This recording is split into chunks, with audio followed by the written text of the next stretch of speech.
dope.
Greetings, everybody, and welcome to the newest live edition of 4 Quarters of a Whole Idiot.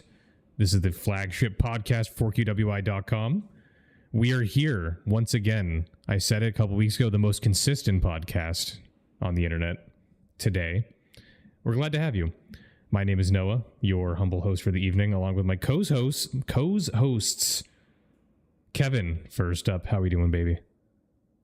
We doing. We chilling. Favorite food? That's this week's question. I was waiting for it. You know what? I honestly, I have two favorite meals, and they're both ones that I just don't think exist anymore, which is kind of a problem. But there was this chicken cordon bleu at a restaurant that got shut down that it lives rent free in my brain. So I'm gonna go with chicken cordon bleu. Okay, good choice. Followed by Kevin over here. Jay, how we doing, baby? Not too bad. Favorite food? I'm probably gonna sound basic, but I love me some chicken tendies and honey mustard. No, that's not basic. Well, I guess it is, but I think like mine's also kind of the same. The one that always comes to mind for me is a good like steak and cheese sub. Oh, or like or like a steak bomb, add the pepperoni and stuff in there. Oh, I think that's probably what I would say. But Jay, imagine if your chicken finger had cheese and ham inside of it. I'm not gonna lie, I do like chicken cordon bleu a lot. So there we go. That's unfortunate that the restaurant got shut down. Otherwise, I'd be trying that shit. Once again, reminder that we are live on Twitch and YouTube right now. So thank you to anybody who's watching live. We just got a follow on Twitch or YouTube, one of the two. I didn't see Hazel Jackson. Thank you. As a reminder, you can listen to this as an audio only experience on Apple Podcasts and Spotify, uploaded typically the day after. With that, we're going to get right into it. Today, we are going to extend our tier list series that we've been doing. We've tier listed the quarterbacks, running backs, and wide receivers of the NFL. And I want to thank everybody who has supported those videos. We've gotten some pretty good engagement with people, and we appreciate it. We've got almost, I think, like 12 or 1,300 total views across those 3 videos on YouTube, which is super exciting. So whether you've been watching us before or this is your first time, much appreciated. And we hope to have some good NFL content for you coming this upcoming season. So stay locked in with us.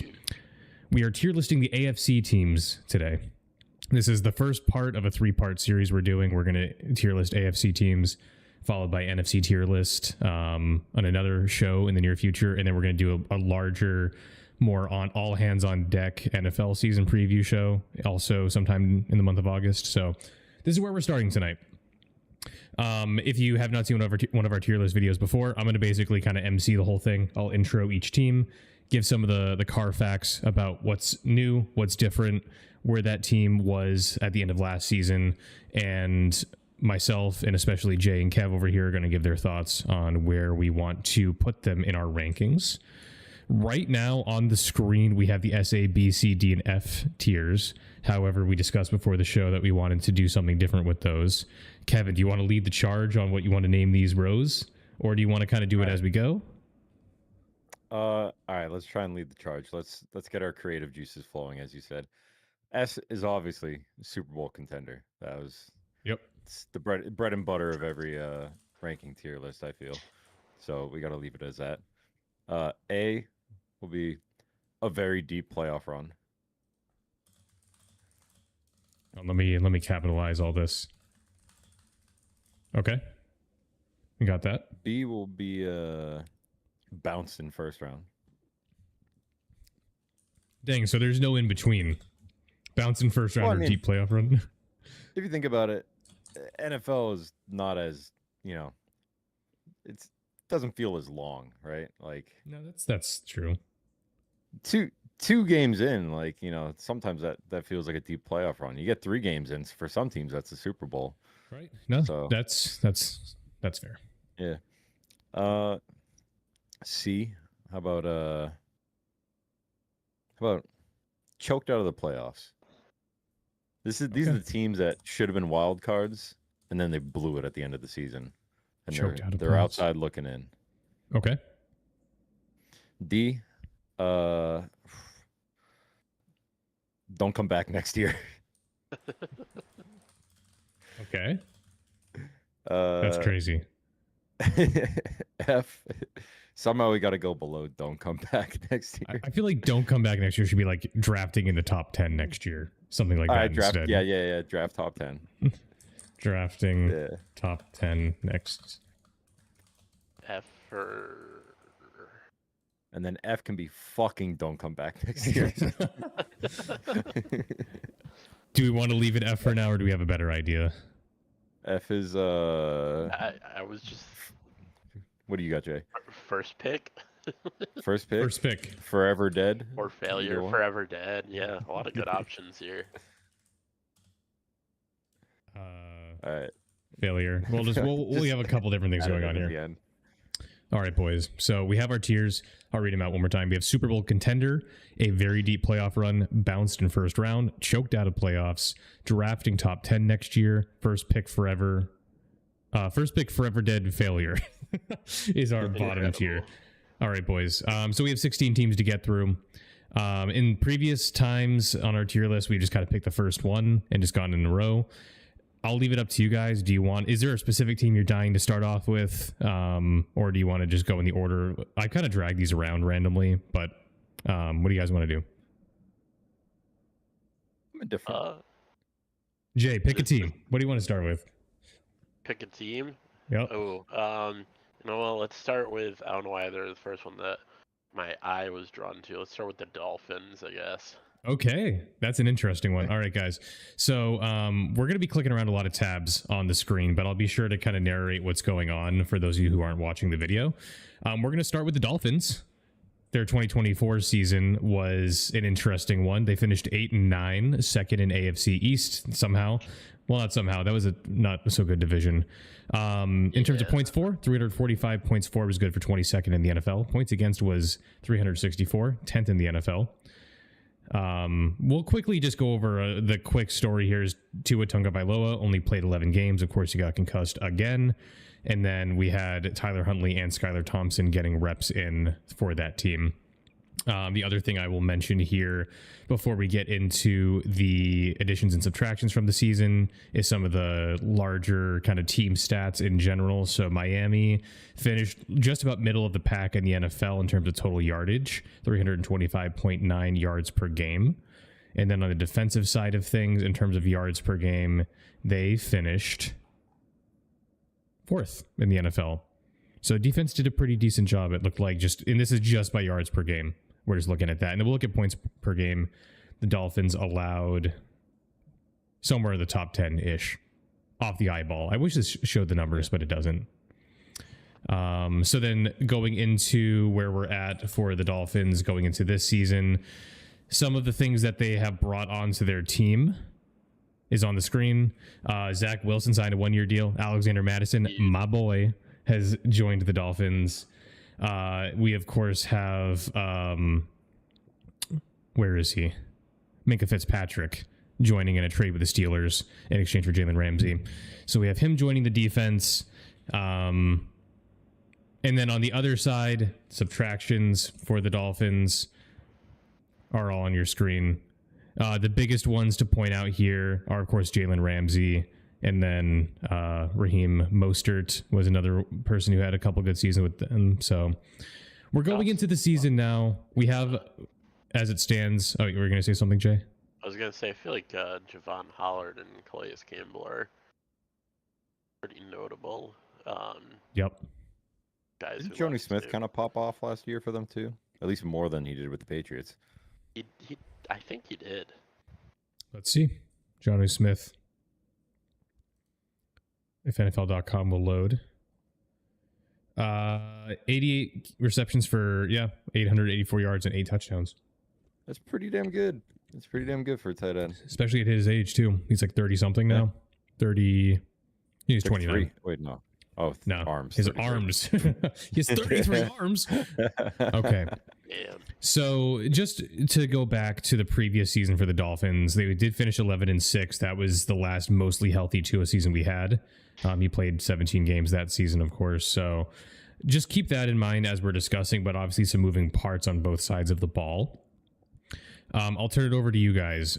Where do we have the Miami Dolphins? And if there's anything else you want to see, because I glossed over, the big stuff very quickly, I can do that. But what do we think about the Dolphins, their 2025 season?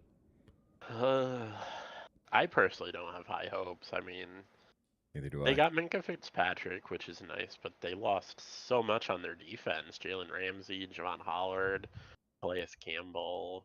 Let's be honest, Tua should probably retire. There was some drama with Tyreek Hill, too, saying that he was done playing in Miami, but I think he's reported for practices, but I don't know. I don't have high hopes for them this season. Yeah, I think their ceiling is getting bounced out of the first round. Yeah, and that's like at an absolute most. Yeah. Like, I don't think the Dolphins are a playoff team this year. I think they're sitting right in. I would honestly I think I want to bring them down into choked out of playoffs, just because I feel like they're going to be either the first team out or the second team out right behind the Chargers. Yeah. Like I just have that feeling that it's going to be a very mid-season yet again, especially if Tua gets hurt. If Tua gets hurt, then I really hope he doesn't, but if he gets hurt, then Zach Wilson's your quarterback. Yeah. So what do we think? Bouncing first round or choked out of playoffs? I think choked out of playoffs. If choked, the big plays return, they could maybe make it into that first round, but I don't foresee that as more likely than not making the playoffs. Okay. We will move on from there then. Do you guys want to continue with the rest of the AFC East, or would you like to just kind of popcorn around? I I guess think might as well. Go ahead. I want to go. I want to go. I want to attack the team I just mentioned because I think we're going to be talking about a very similar team. Is the Chargers? I'm going to disagree with you right off the bat, but we'll go ahead and That's bring a up hot the take. Chargers. So what I I believe think was the first season with Jim They're going Harbaugh. up, but yeah, The Chargers finished 11-6. They lose the wild card rounds to the Houston Texans in a 12-32 loss. Justin Herbert did not play very well in that game. In terms of points for, the Chargers finished 11th in the NFL, 402 total points, 23.6 points per game. They led the NFL in points against, 301 allowed. That's good for 17.7 per game. So let's go ahead and look at some things that have happened with their roster. They have brought on Najee Harris on a 1-year deal. They brought in, I guess, let's see, what do we got here? They didn't make a whole lot of changes. They signed or re-signed a lot of people. They have Mekhi Becton they brought on a 2-year deal. They brought in Trey Lance for $6.2 million. Tyler Conklin has signed. I think their departures are more significant than their additions here. So let's look at those. Yeah. One side note on Najee Harris, didn't he blow his eye up in a fireworks accident? Yes, and to my knowledge, that's not changing anything. Okay. That's good. I think he's gonna be good to play. Yeah. he'll just be strictly running to the right. Yeah. So, looking at the Chargers, they lost J.K. Dobbins and Gus Edwards. DJ Chark is gone. Josh Palmer is now a Bill. They lost Joey Bosa to the Bills as well. They lost Eli Apple, Asante Samuel Jr. These are all people that they lost either to who are still free agents or to other teams outright. So, some more significant changes for the Chargers. Oh, never mind. He wasn't a Charger last year. Sorry, I was going to say Mike Williams retired, but yep. So Mike Williams also retired. Yep. So here we go. We have the Chargers who they come in with a new coach. They had a good regular season. I mean, in looking at just, the statistics side of things, Justin Herbert, for his part, we already tier listed him, had probably his best statistical season, nearly 4,000 yards and only 3 interceptions on an entire season. So it's just one of those teams where it feels like is now finally the year it all comes together for real. What do you guys think about the Chargers? I think they're going to be one step ahead of the Dolphins. I think they're going to be bounced in the first round, same as last year, because they didn't really add enough to take that next step. I would kind of agree. I like to think they're better than the Dolphins, which I guess you're kind of saying too, but I don't foresee them making a deep run in the playoffs personally. I think they've got a solid core. There's just nothing that really stands out to me versus some of the teams ahead of them in the AFC. Yeah. There's plenty of teams that I think immediately, if we did a playoff bracket, I think we'd have a very strong, what would that have to be, top 5? No, 4? Whatever. There would be enough teams to fill out and immediately be like, okay, one of these is going to be the Chargers, immediately. Right. Yeah, so I agree. I think what we need to see now, I think we all are kind of saying we need to see more from them before we're comfortable slotting them in as one of the true heavy hitters of the conference. I mentioned when I was introing the team, the wild card game against the Texans. Justin Herbert threw more interceptions in that one game than he had the entire season over 17 games against the Texans.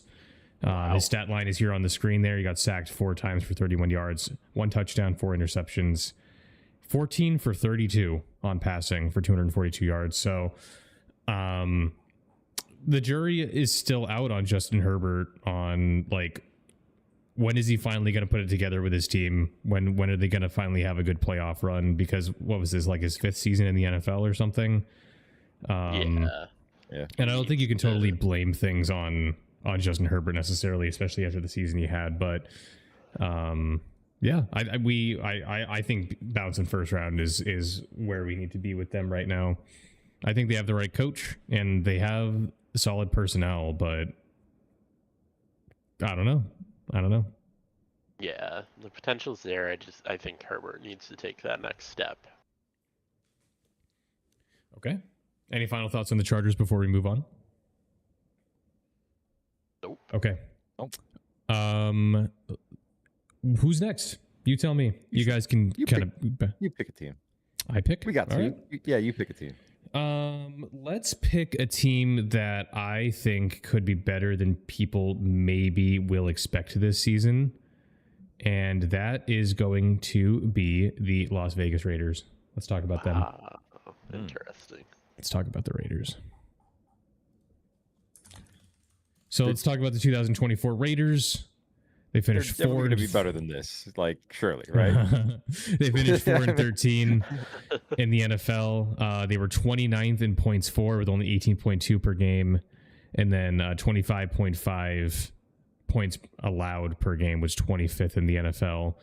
So not so great. Not so great. Let's look at who they brought in coming in this season.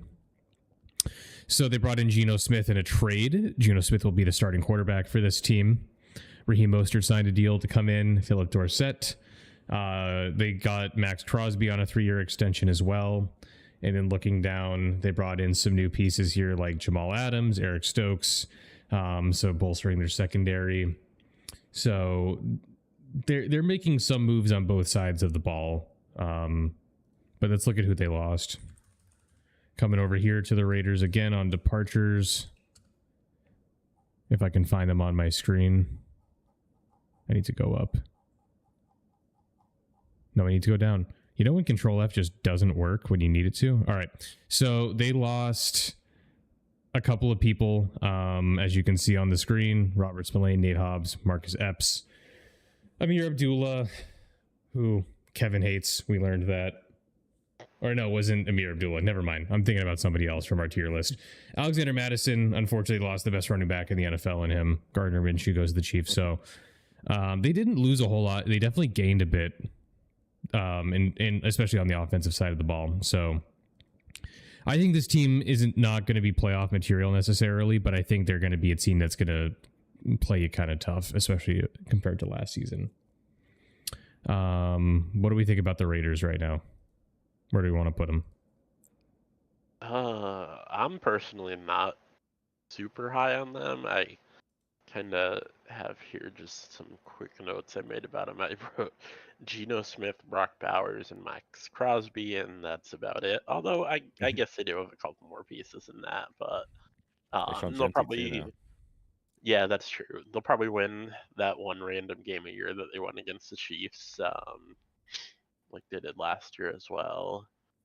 I don't see them being a playoff team myself, though.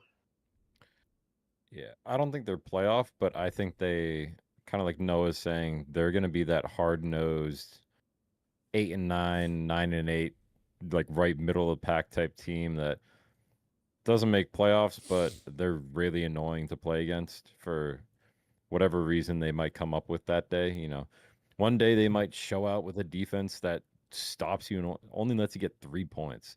And then the other day they might be Swiss cheese, but they're putting up 35 for whatever God who knows why. You know, but they're just going to be annoying, I think, and they'll be a solid like 8-9. Yeah, and surely Pete Carroll will do a better job at the helm than Josh McDaniels did. Have to imagine. Yeah, last year it was entirely that other guy, right? He had a full year. Oh, that's right. You are correct. It has been What's few his years name? now since Josh McDaniels was at the helm.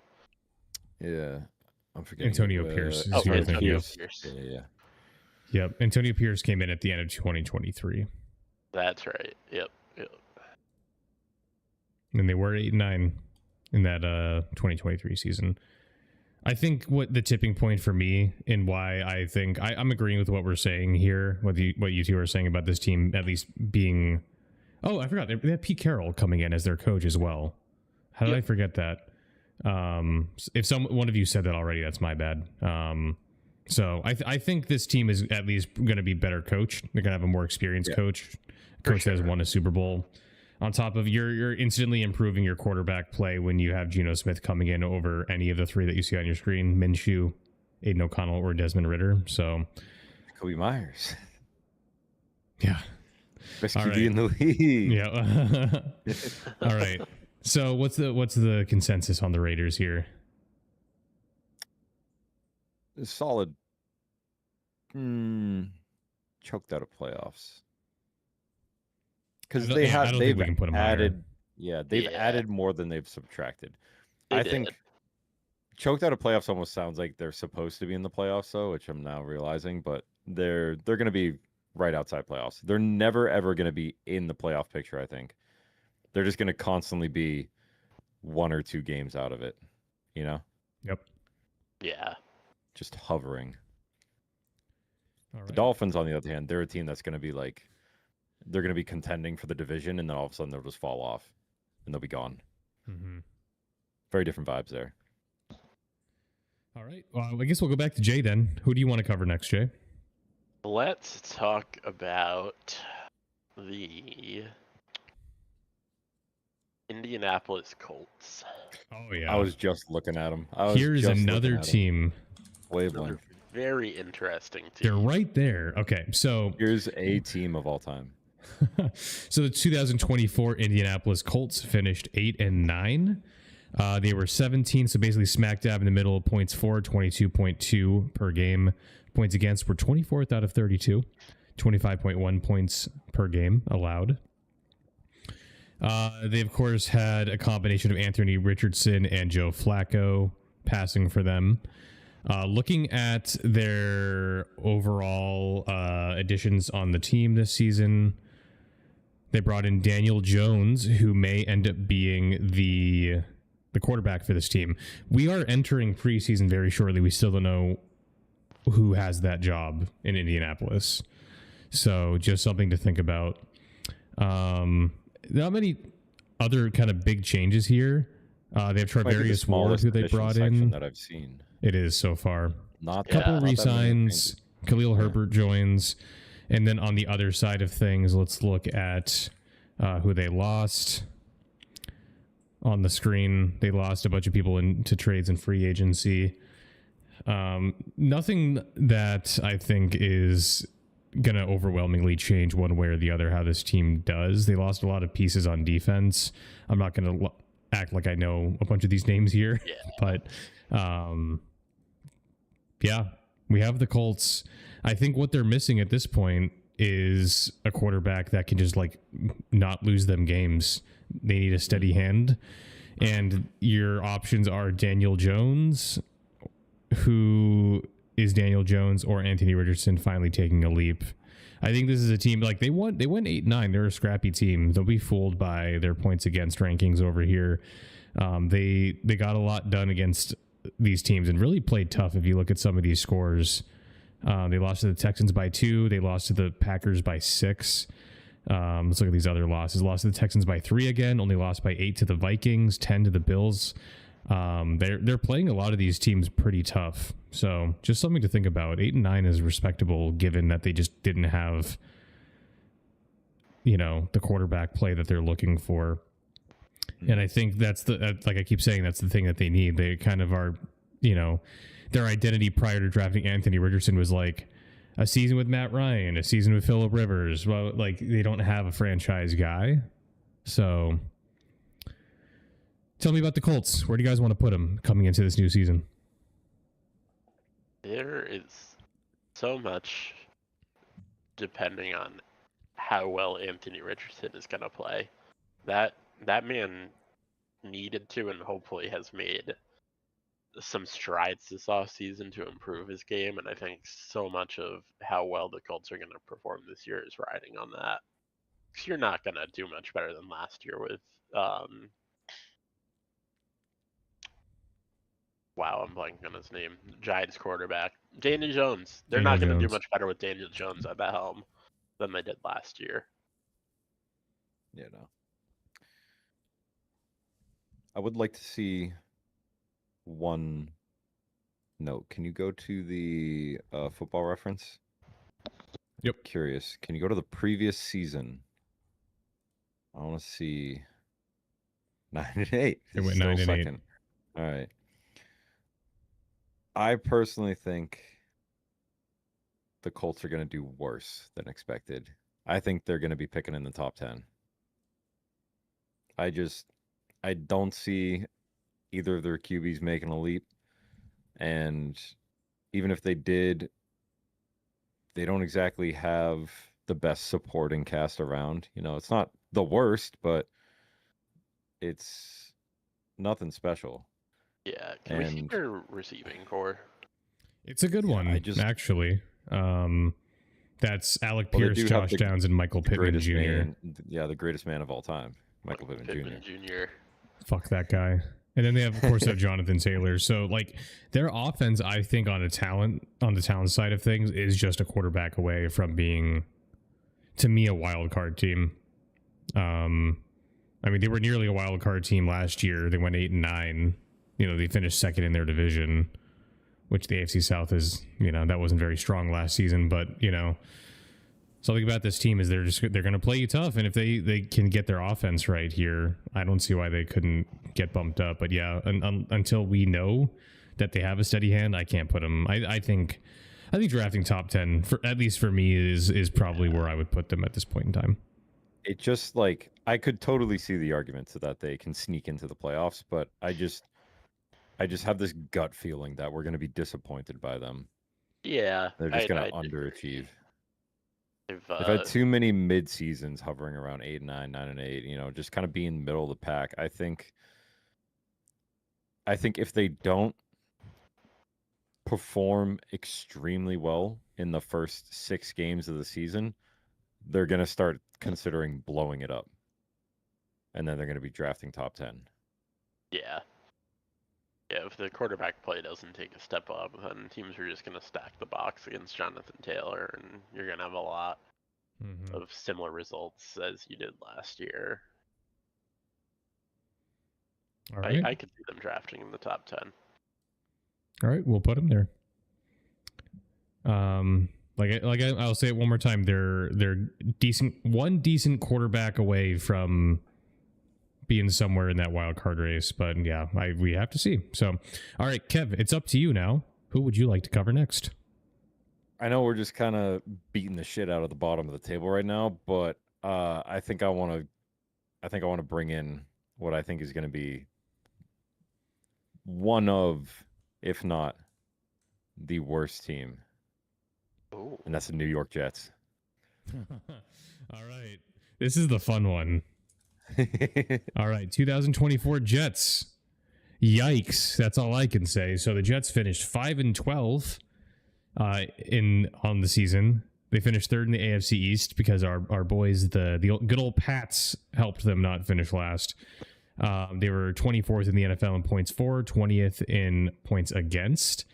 They finally got their full season from Aaron Rodgers. For his part, he went for 3,900 yards, 28 touchdowns, and 11 interceptions on the season.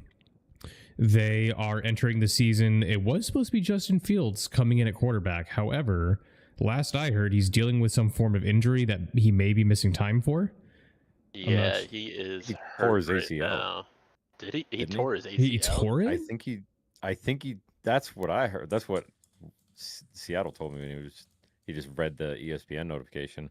I thought he was done for the year. Justin Fields running full speed while wearing protective shoes. So, okay, it was a toe injury. That is toe is good to go. Okay, it sounds like.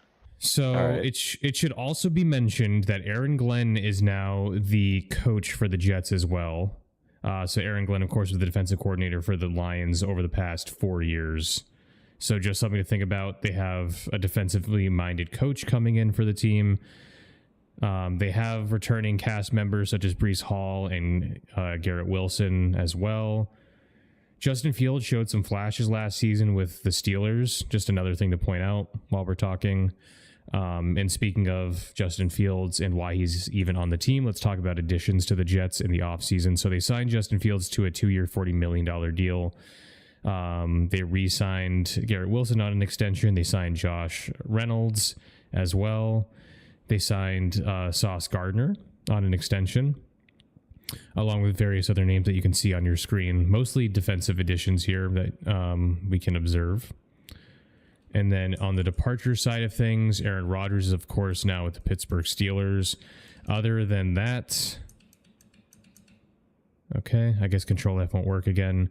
A lot of departures. Devontae Adams, of course, also, I don't know how I forgot that, entering the team, is now a Ram, so they don't have him. After that abbreviated season he had with them, Tyler Conking's a Charger. Lost a few of their offensive linemen. Morgan Moses is now a Patriot, notably. Hassan Reddick is gone. So a lot of changes on both sides of the ball for this team. A lot of question marks. It should also be noted, I haven't opened this up yet. Vegas Odds has them as the third least likely team to win the Super Bowl going into the season. So take that for what you will. Where do we want to put the Jets, boys? Their first pick forever, dead failure. Yep. I just, we went over the QBs. That I was, I wasn't exactly high on him, but I like Justin Fields. I don't think he was the problem in Chicago.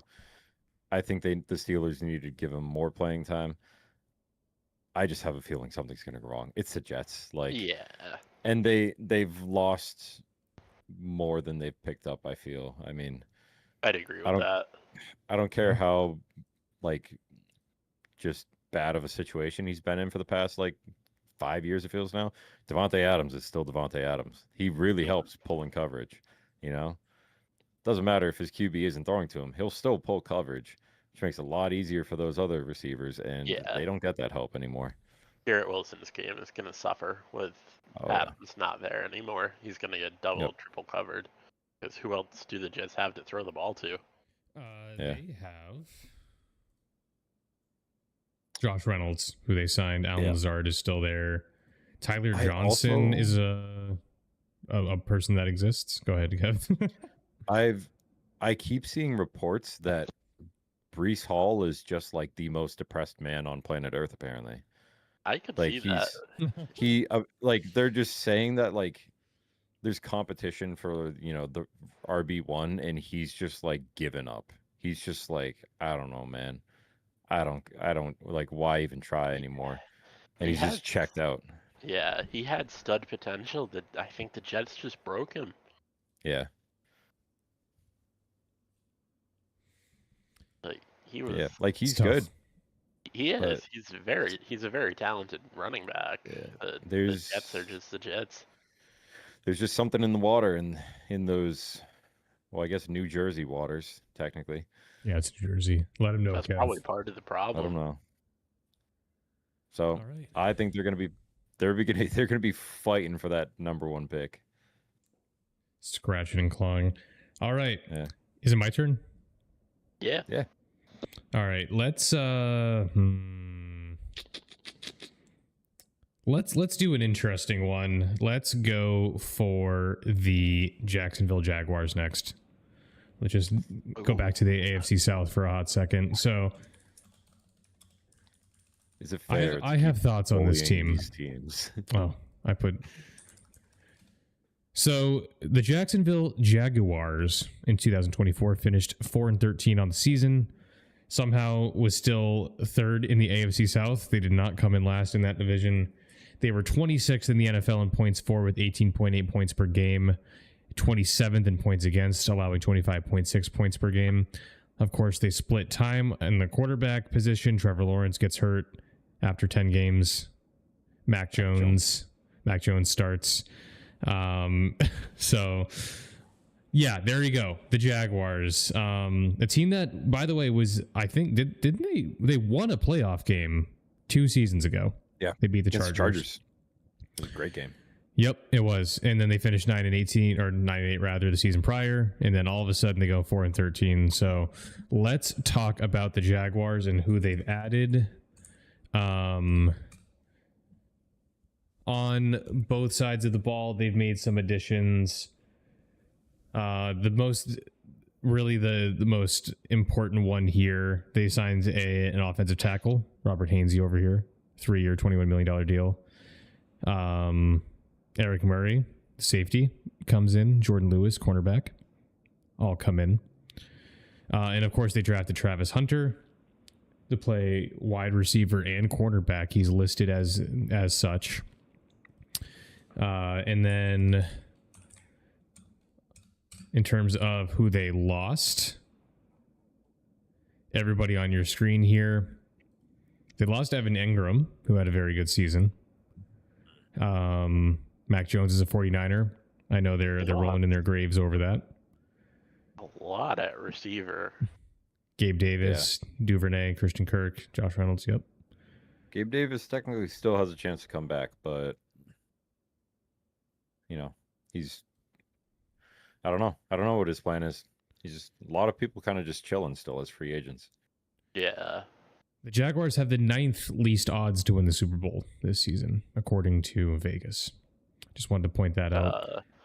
They also finally did dump Doug Peterson. They sure did. They did. Yep. Thank Liam God. Cohen. This is the reason there's a lot of buzz online about Liam Cohen. And for those of you that don't know, he was the offensive coordinator for 2 different teams in the NFL. The Rams in 2022, which was the year they won the Super Bowl. Or no, it wasn't. I'm so wrong. That was the year prior. And then the Buccaneers last season. And the Buccaneers, of course, he got the best season Baker Mayfield's ever had. So just something to keep in mind. Yeah. So there's a lot of buzz about if there's someone who can actualize Trevor Lawrence finally and put this offense together, it can be Liam Cohen. So, Fun fact, Liam Cohen is from Rhode Island. no way. Yeah. I just saw that. He was a lot of UMass and Maine UMass. coaching right there. Yeah. Yep. New England local. All right. So thoughts on the Jaguars, all told? I don't have high hopes here, personally. My high hopes is that they win 3 more games than last year. That would be an improvement. That would be a start. I think Trevor Lawrence needs a lot of work. Maybe, hopefully, Cohen is the guy who can help get him over the hump that he's been in, especially last year. He lost. Maybe Noah's point about Doug Peterson is the big thing that we need to pay attention to here, because every single year they've had a roster where you're like, on paper, this seems like a pretty decent offense, Like, they've never really had defensive studs, but, like, Etienne has a great season, and then he just falls off. And then, like, Trevor Lawrence has a great season, and then he just falls off. And, like, there's so many players on their offensive side that you could just go down the list and name them off where there's like, yeah, they had a great breakout season, and then they just sucked. So you're kind of looking at it, and it's like, all right, well, like, where do we go from here, right? Maybe a new coach does unlock all of them, and they pull out a sneaky season. I think they're the absolute highest they go is like 8 and 9, though, which is, not playoffs, but I think they're realistically sitting around like 6 wins. Yeah, I could see them drafting in the top 10 next year. Yeah. And I think that's the ceiling. Yeah. But God, are they going to be fun to watch? Yeah, their goal this season is not to win games. It's to put the ship in a direction. They need to get an identity. They need to get a style of play. They shouldn't be worried about their record. They should be worried about, like, correcting things. Yeah. A little side note here. Do you all think Travis Hunter will be able to play offense and defense? Yes, but not every single snap. It'll be limited. Yeah. I don't know enough about the rules of the NFL. Like, can he... Like, he can just come in and out as the Jaguars want on both sides of the ball, right? So, yeah. Yep. So maybe, I don't know. Maybe it will be dependent on the team. I don't know. It'll be very interesting to see how they use him and where they find him to be more valuable. That'll be one of the fun things to watch this year. Probably it'll be fun. Fun thing to watch in Jacksonville this year. But I don't currently have like the NFL Sunday Ticket thing. I had it before and it was great. It's a little expensive. If I did get it again this season, I'd be looking for the Jaguars game each week, along with the Patriots, obviously. Like, I think the Jaguars, at least on paper right now, are going to be one of the more watchable teams, just because you don't like it. They're going to be fun with this new situation, but just because they're fun doesn't mean they're not going to win more. They're going to win a lot of games. They're like the Pats, but with more of a question mark right now. Like, both teams sucked, and now they're trying to put together like a young and up and coming squad. Yep. Maybe it's just my bias, but the Pats seem like they have more direction, and they've done more this off season. I just feel like other people outside of the Patriots fan sphere have also been pretty hyped about. Or not hype, but just like interested in the New England project going on. I don't think I've heard that same thing for the Jags, but they're trying, like, we'll see. All right. Yeah. Whose turn is it? Jay, right? Jay. I just picked Jaguars. But, since we just started talking about them, let's go with New England. Yeah. Let's talk about the Patriots. This should just, I mean, this has been obvious from, what we've been saying, but we are a New England based podcast and website. So this might take a bit more time than the other teams. I don't know. It's exciting. We are excited in New England over here. And we'll explain why. But first we have to confront our demons of the previous season. 4-13 record for the Patriots with Gerard Mayo coming in as the coach. We finished, and I'll keep saying we finished 30th in the NFL in points for, 17.0 points per game, 22nd in the NFL in points against, 24.5 points per game. We started the season with Jacoby Brissett at quarterback, and then week 4 or 5? We finally gave the call to Drake May. Kevin and I were there at that game against the Texans for his first start. We lost that game, but what a freaking fun game that was. It was so cool to be there. So all told, on your screen, you can see the quarterback stats, but we'll focus on Drake May. 2,300 yards, 15 touchdowns, and 10 interceptions. Somehow got voted on for Pro Bowl because, whatever. The NFL is funny sometimes. Okay. Let's talk about who. I guess let's start just because we know a lot about this. We'll start with who we lost on the Patriots here, and then we'll talk about who we added because there's a lot of new faces coming into the team. So, names on the screen. Anybody that you guys want to outline as like, especially that hurts to lose, other than David Andrews retiring, which is very sad. See, that's the thing. There's really not. That's what I'm saying. Yep. Yeah. Like which is the crazy part. Yeah. The biggest names on there that pop out to me are Jawan Bentley and Jonathan Jones, and I feel like those don't really hurt that bad. Even that, dude, Jonathan Jones was old and getting cooked. Yeah, I would more look at Dietrich Wise and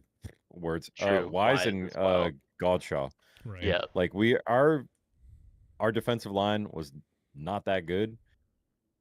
I thought, but like they were kind of still trying their best and holding it down a little bit.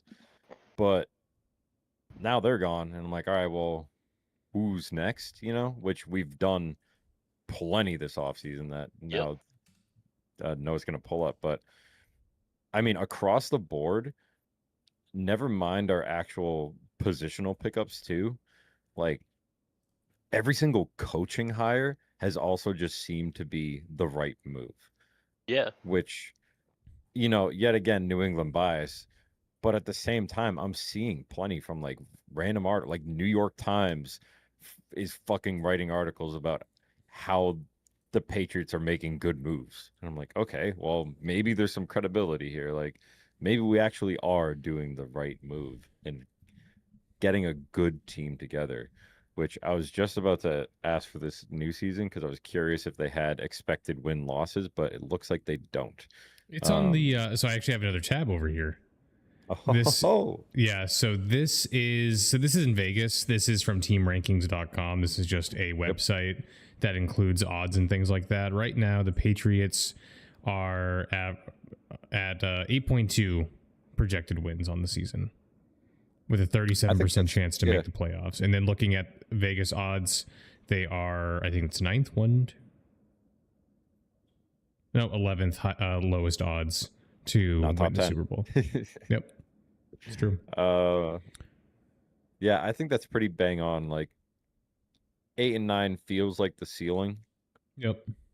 I think out of all the 8 and 9 teams,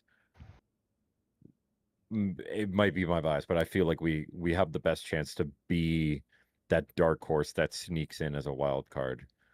Yeah. Just because, like, Yep. I have a lot more confidence in looking at Drake May throwing to Diggs and the rest of our new crew compared to, like, who is another 8 and 9 team we were saying? Colts. Yeah, like the Colts and Anthony Richardson throwing to, you know, his third best receiver is the boomer bust guy that, you know, gets 3 catches a game, and sometimes it's for 300 yards, sometimes it's for 3 fumbles. You know, like, Yep. oh, I just I was so I was never done with the Pats, but I was really down on them, and then I'm so back. Like they've suckered me in. Yep. We're like right when I thought I was out, they pulled me back in.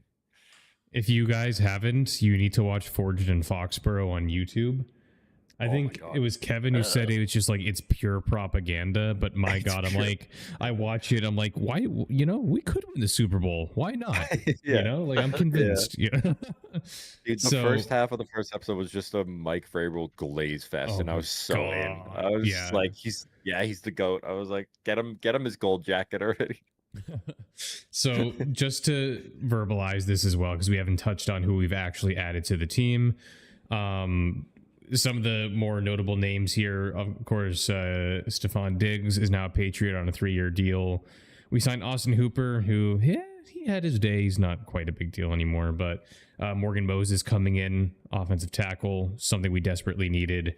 And then going down the line, Harold Landry comes in, Milton Williams comes in, Carlton Davis. We got some pretty considerable names on the defensive side of the ball, which is exciting to join the decent core that we had coming in.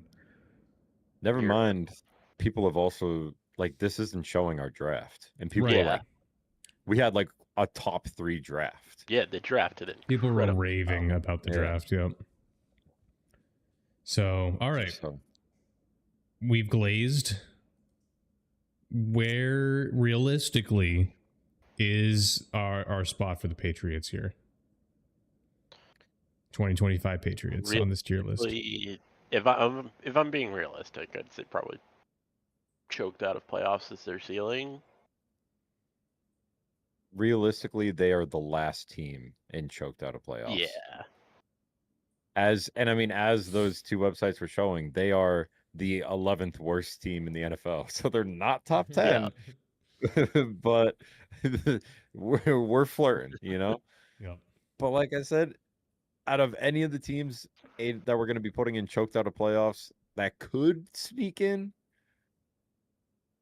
I would place my bets on the Pats. I mean, granted, Dolphins with a healthy Tua should be in the playoffs. I'm just going off of them, assuming Tua is going to get injured. But yeah, you know, we already had that conversation. All right, Kev, keep talking. Who are we talking about next? I am going to give kind of the opposite end, a team that should be very good, but will probably be flirting with the Patriots in terms of records. Give me the Bengals. Oof. Okay. I think I made this really quick aside comment in our previous tier list for wide receivers, I think it was. But I said this is the best 8 and 9 team in the NFL because that's what they did last season. So we are going to talk about the 2024, they were 9 and 8 rather, Cincinnati Bengals.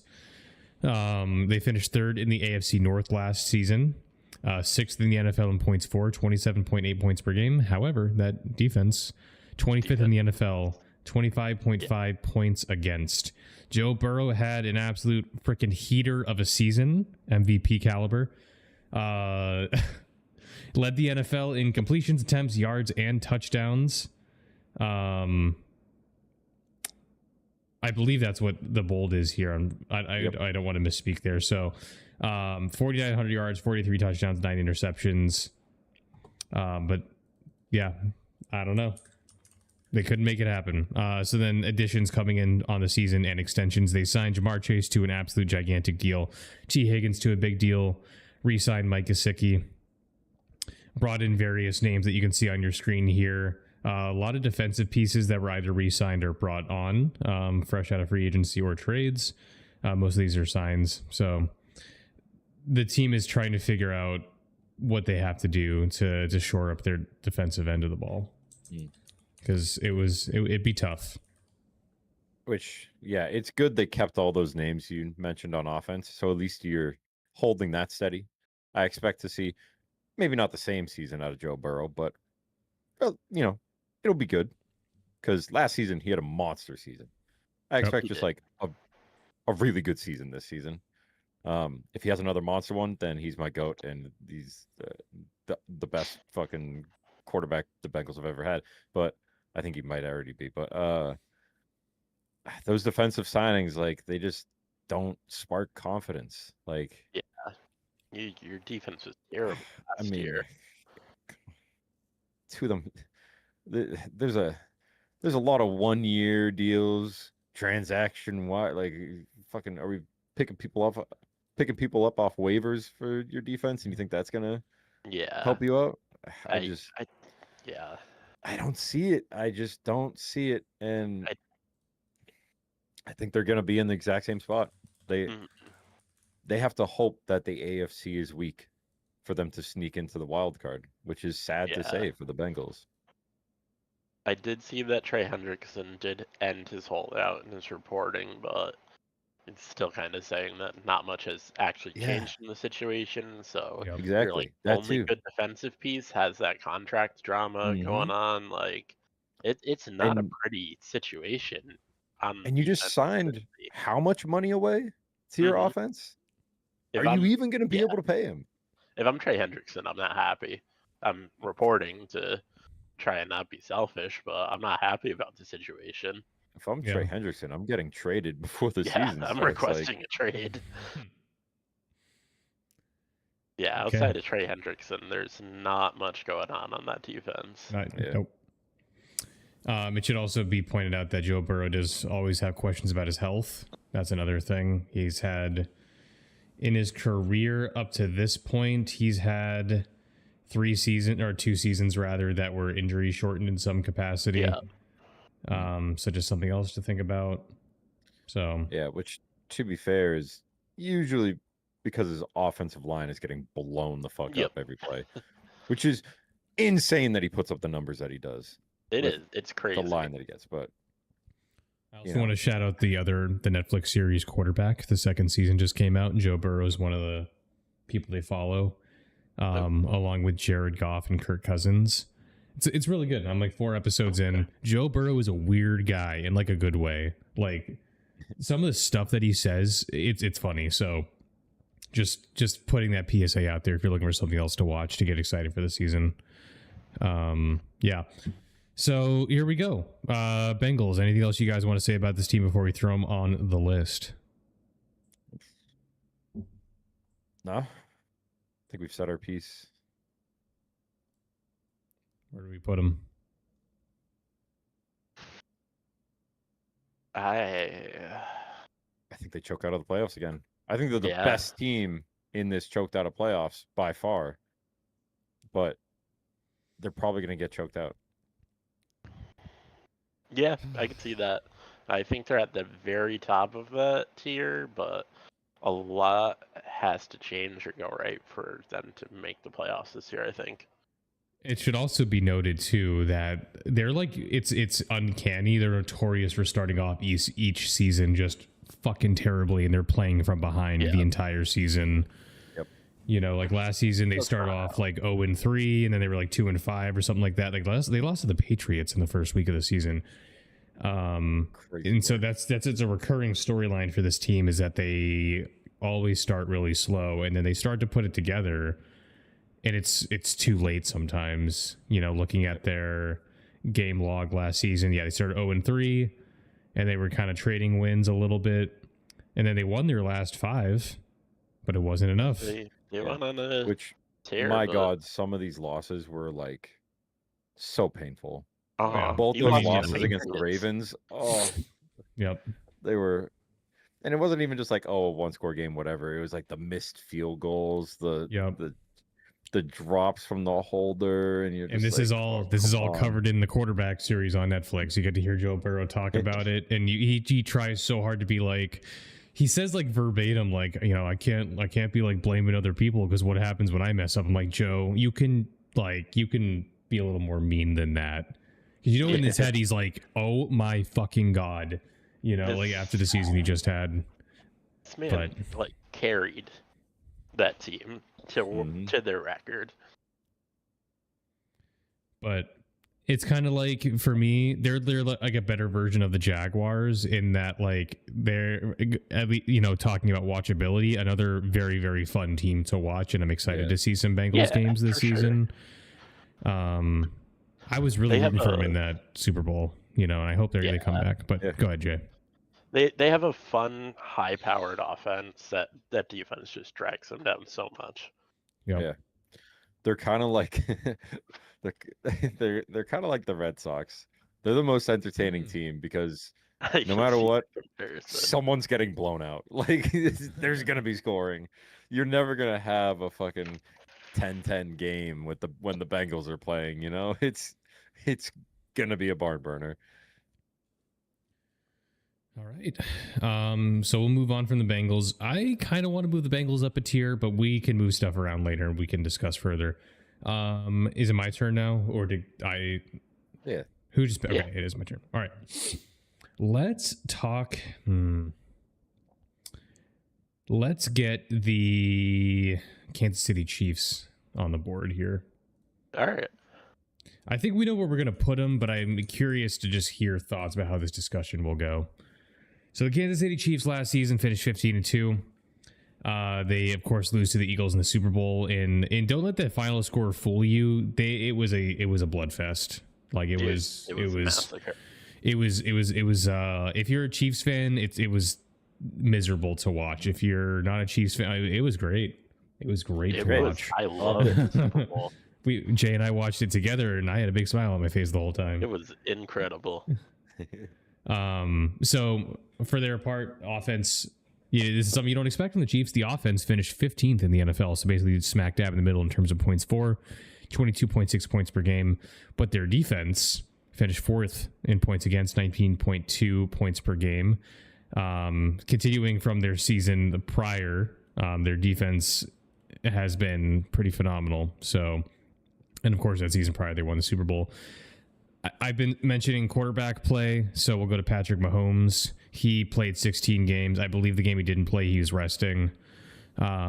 He went for 4,000 yards, 26 touchdowns, and 11 interceptions. And then going towards what they have added this season, they got our boy Bailey Zappi.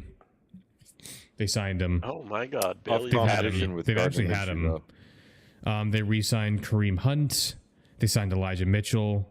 Hollywood Brown is re-signed. They re-signed Juju Smith-Schuster. I'm just saying these names because they're names that people know. Neither of those are necessarily moving the needle necessarily. Yeah.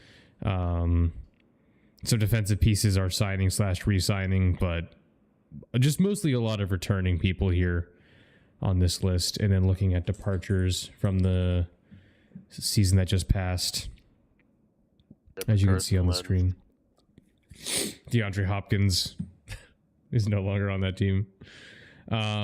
So mostly a similar returning roster for the Chiefs. And, you know, if you're the Chiefs, you don't want to change too much up anyways. I've been figuring out. Loss was Joe Thuney. Yeah. I was just about to say, that's a sneaky loss right there. It is. Joe Thuney was kind of a cornerstone in that offensive line.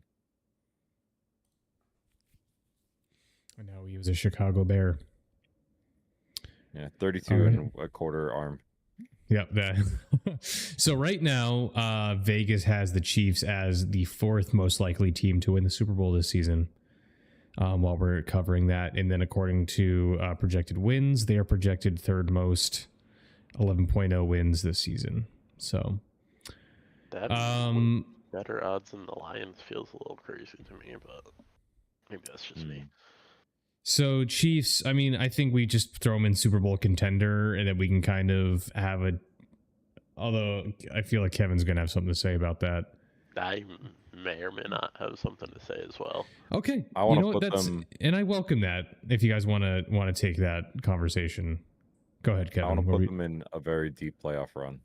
That's where I think they belong as well, personally. Okay, let's talk about it.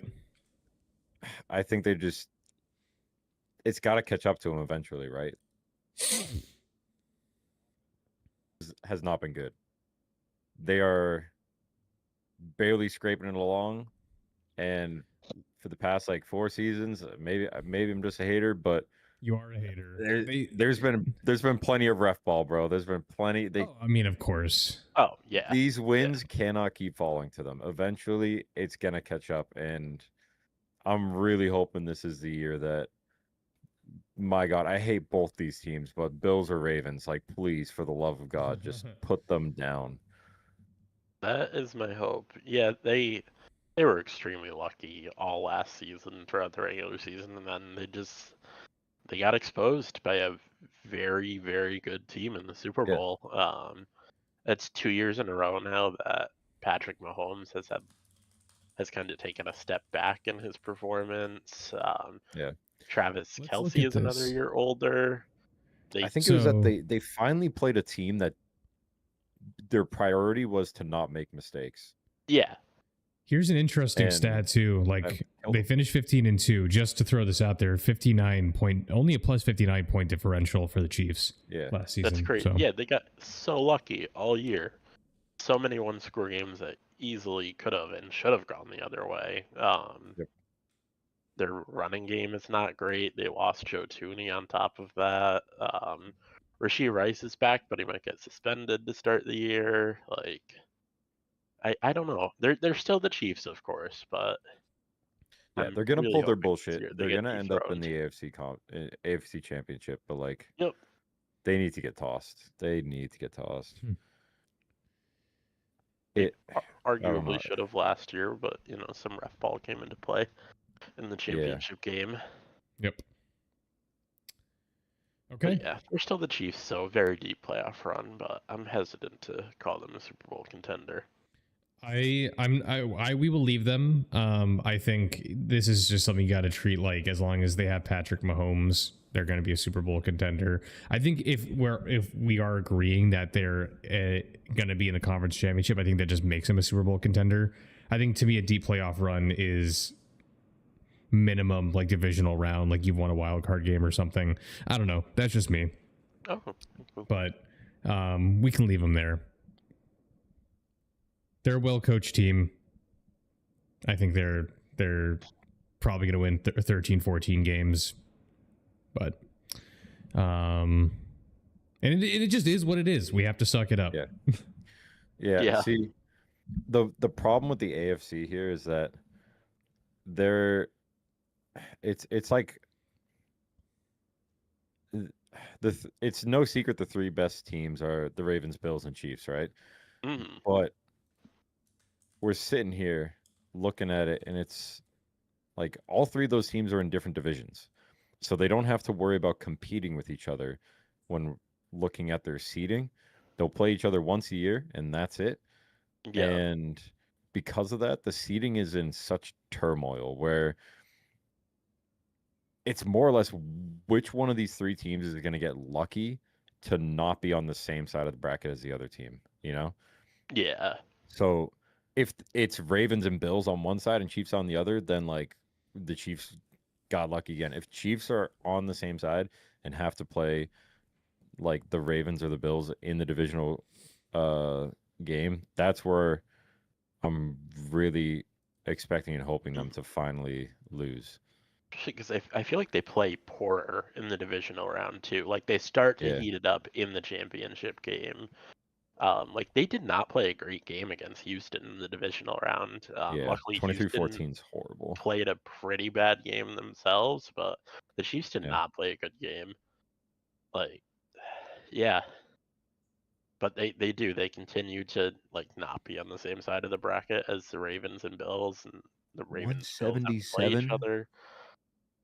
177 in a playoff game? That's Well, 2 drives for Joe Burrow.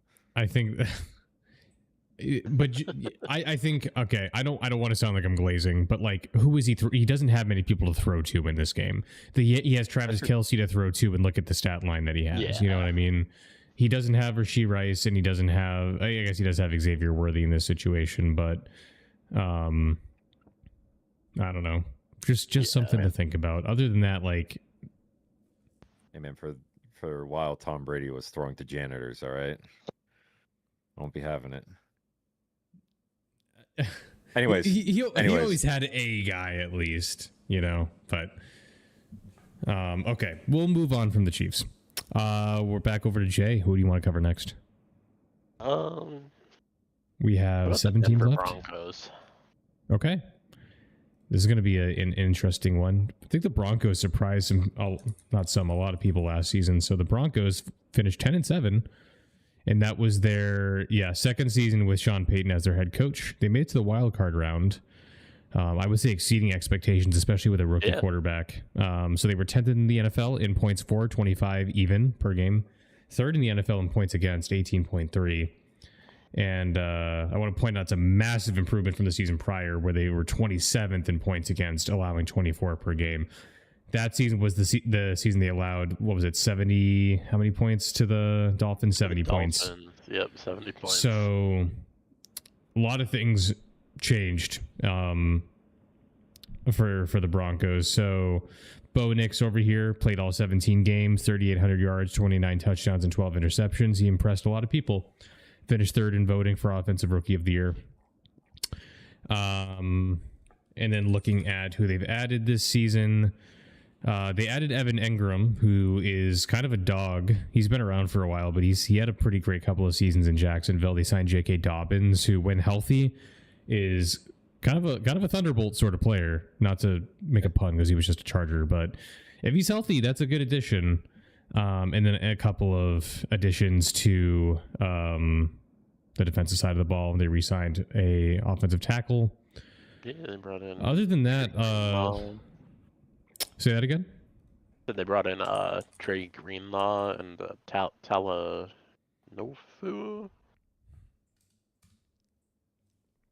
Oh, Hufanga. That's his name. Bolstering a pretty decent defense to begin with. And they only lost 4 people. Oh wow! Yeah. And those are perfectly fine people to lose. Yep.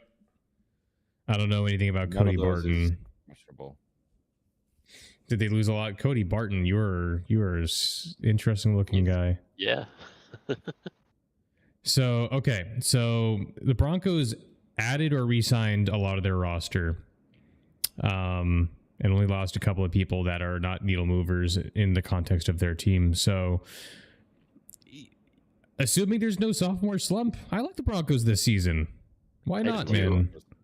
I might have them a bit higher than y'all might. I personally could see them making a deeper playoff run this year compared to last year. I guess. Okay, so this is where I'm sitting there right with you, but it's a toss-up. So I'm kind of looking at it as it is. I've now laid it out. So like Super Bowl contenders is going to be like my 2 like conference championship. Is whoever gets eliminated in our divisional, and then bounce the first round is obviously wild card, right? And to me, it's pretty clear cut where a couple of these teams land. I feel like it's a coin flip between whether the Broncos or the Texans are making it into a very deep playoff run. I'm in the exact same position as you right now. So I don't know which one I want to put there yet. It's tough. I like the changes that the Broncos are making. Mm-hmm.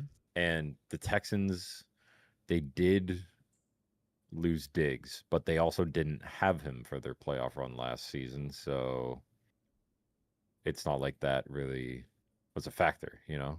Yep. So I don't know. I'll no, I need your input here. I need you to sway I me think one way or the I other. hesitate. What I think needs to be done is I think we need to get rid of the word very in deep playoff run and just put like a deep playoff run, something Fair like enough, that. Because for me, like Super Bowl contenders, yeah, like AFC Championship. I think anybody that goes into the orange tier here is someone who could make it to the AFC Championship. And I think the key for me is figuring out what that fourth team is, because once we get to them, the Bills and Ravens are, of course, going to be right there at the top. The Chiefs are there. I think the question on my mind then becomes, who is that fourth team? Yeah. And I think that's who fills up the other team in orange. That's the way I'm envisioning it. Yeah. I think looking at the field we have left over, the Broncos are one of the only teams I would put there. You know what I mean? Yeah, I think we put them there then. yeah, I'd go with that. I'd kind of in the same boat as Kev. I think it's a coin toss for me between the Broncos and Texans. Yeah, for me, it's the Broncos, Texans, or Chargers, probably. We'll get to the Steelers. The Steelers are an interesting one. I'm not saying they're going to be in the orange tier. I'm just saying they'll find a way. We'll get to them. I'll stop talking. But we'll get to them. Final thoughts on the Broncos before we go to, I think Kev picks next. Just I think a very promising team. Yeah. I hated Bo Nix going into last year, and boy, did he prove me wrong. Yeah, like I said Yeah, when I introed the team, sophomore slump is a thing. CJ Stroud experienced it, for example. So as long as Bo Nix can avoid that, I don't see why they don't repeat and improve on last season. Yeah. Kevs? Yeah, I pretty much agree. I'm very high on Bo Nix right now. Who's next? A team that I'm also very high on. Let's start knocking our Super Bowl contenders out. Let's go with the Ravens. Sick. Alrighty. We'll look at the 2024 Baltimore Ravens. Finished 12-5 on the season. They lost in the divisional round in a nail biter to the Buffalo Bills. They were third in the NFL in points for, 30.5 points per game. And then they were ninth in the NFL in points against, 21.2 points per game. Lamar Jackson had an MVP caliber season. He was my pick to win MVP personally. 4,200 yards, 41 touchdowns, and 4 interceptions, along with what he did on the ground, which was 915 yards for 4 touchdowns. So there's your Carfax on the Ravens. We'll go ahead and look at who they've added and re-signed this season. They re-signed Derrick Henry for 2 more years. They signed DeAndre Hopkins, who, he's whatever. They signed Rashad Bateman. They re-signed / signed offensive lineman back. Jair Alexander signed as well. And then let's look at their departures.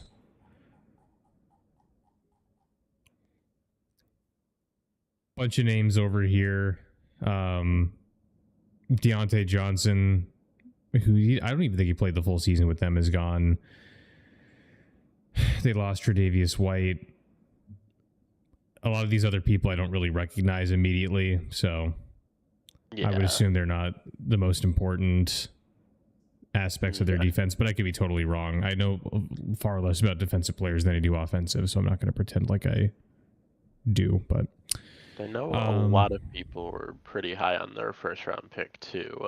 Malachi Starks. I guess he's a pretty good secondary, which secondary was one of their weaker spots last year, so that just kind of helps bolster up a weak spot there too. Yeah, which bolstering up a weak spot when you had the 9th best defense is crazy. Pretty crazy. So, I like what I'm seeing. Yeah, I think they're the best team in the AFC. Yeah, I'm really hoping it's just like the Ravens and Bills have been pushing for so long.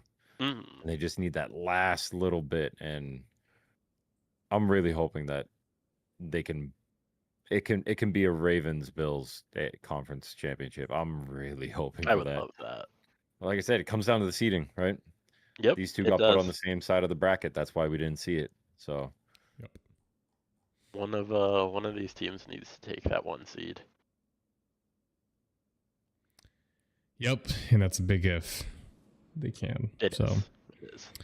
All right, we'll throw them up in Super Bowl contender, of course. Any final thoughts on the Ravens at this point in time?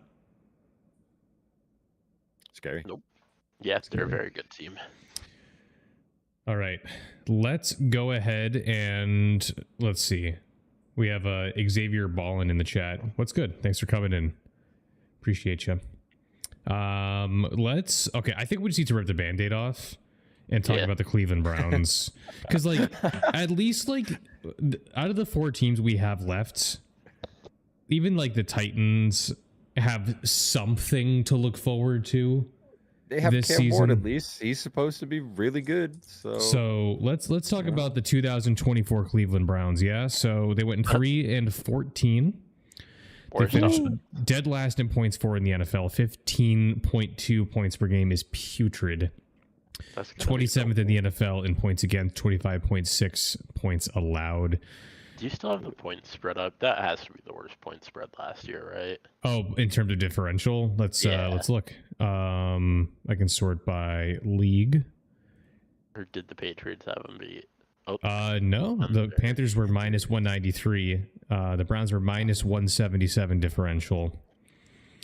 So that's crazy. I have been talking about quarterbacks. We had a committee. We had a committee of quarterbacks. Sorry, say that, Kev. I was talking over you. The Panthers did get blown out a couple times, like 40-0 games, right? Yeah, they did. Yeah, so that'll early do on it. in the year. So we had 4 different quarterbacks that suited up for the Browns last season. Jameis Winston got the most reps. Deshaun Watson, Dorian Thompson-Robinson, and Bailey Zappi all played for the Browns. This season, they have 4 quarterbacks listed. They have Shedeur Sanders. They have Kenny Pickett. They have Deshaun Watson. And there's one more, and that 4th person is escaping me. Joe Flacco? Joe Flacco's back, I'm pretty sure, right? I don't think so. I think he's somewhere else now. I think he's on, like, the Giants or something. Joe Flacco is on the Browns. And didn't they draft another quarterback along with Shedeur Sanders? So they're 5 quarterbacks. Do they still have Kenny Pickett? I thought they didn't. Or I thought they did, rather. They do still have Kenny Pickett. They might have 5. Oh, so they don't have... Is Deshaun Watson not even listed here anymore? What happened to him? Is he... He's still on the team, technically. He's just not even on, like, the depth chart listed. He might be on, like, permanent injury reserve because he tore his Achilles, right? Right. So maybe they're just like, you're chalked for this season. Don't even worry about it. Cleveland Browns additions coming into the season. They signed Joe Flacco. They acquired Kenny Pickett in a trade. They have Deontay Johnson. They got Myles Garrett on an extension. I cannot believe he signed that. Money talks, man. Money talks. And then departures, well, I guess I can just scroll right down here. Departures-wise, they lost Nick Chubb. They lost Jameis Winston. Elijah Moore is gone. They lost a lot of people on... They're blowing it up. I don't know how else to say it. This has to be the most unsigned free agents on a team I've seen so far. That's true, too. A lot of people don't have jobs leaving this team. Peak volume is about their roster last year. Oh, my. That is pretty bad.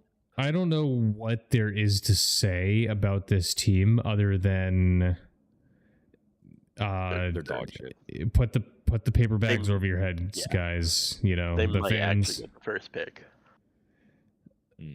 I don't think there's a worse team in the NFL. I don't think there's a team that there's no team, and when we get to the NFC, I'll probably say the same thing. There's no team that has just nothing going for them in the way that the Browns do. Yeah. Even the worst teams have at least one thing. Like, probably what would have been the second worst team is the Titans. But at least they got Cam Ward. They got something to look forward to. I don't think they've Calvin made Ridley. any other additions. They got Calvin Ridley. Yeah. But like, I don't know. That's gonna be a 2-man show that whole season. So Yeah. but at least they got the 2-man show. The Browns have nothing. Nothing. Absolutely nothing. They're dog Sure. shit. They Yeah. are the worst team. Yeah. So, all right. We'll move on. I got the Browns out of the way. I took the fall for you guys. So, Jay, where are we going next? Let's just get the Titans off the board here, and then we can All right. have an interesting discussion to end it. So let's talk about the other worst team in the NFL last season in terms of record. The Tennessee Titans finished 3-14 last season. 27th in the NFL in points for, 18.3 points per game. 30th in the NFL in points against, 27.1 points allowed per game. From the quarterback side of things, they had a combination of Mason Rudolph and Will Levis. Not much can be said about that. I think Will Levis is like injured for the entire season. So even if He's out for the year. Cam Ward's probably going to come right out the gate. Did you not hear about Will Levis? Or are you looking at Tyler Boyd? I'm trying to understand this stat. Is long their longest pass of the season? And Yes. did he threw a 98-yard pass? When did I miss that? That was probably just this. Well, let's find out who over here. It was to Nick Westbrook Akine or Akine. I forget. Who's not even on the team anymore. I don't remember how you say this guy's name, but anyways, he's on the Dolphins now. I'm so confused. It was probably like a little. It was probably a little screen pass or something. Well, knowing Will Levis, he probably it was actually threw a out. dart. I was going to say, knowing Will Levis, he watched probably aired it downfield. Yeah. He did. Because Will Levis he has the arm, and that's great, but he just isn't an NFL quarterback. We've learned that. So, other than Cam Ward coming in as the first overall pick, who else have the Titans added coming into the season? They have added Tyler Lockett and Van Jefferson for Cam Ward to throw to. They signed offensive tackle Dan Moore Jr. on a big money deal. I'm actually not familiar with who that is. Does anybody know before I find out where he's been? I am not sure. Apparently the Steelers. That's some big money he got. Yeah, he was the Steelers for 4 years. So it seems like a good get for them. Some additional signings, a lot of defensive signings over here, a couple of guards as well. Boy, Joey Sly. Joey Sly, who was kicking for the Patriots this season? Did we get a rookie? We drafted someone, I believe. Yeah. Yeah.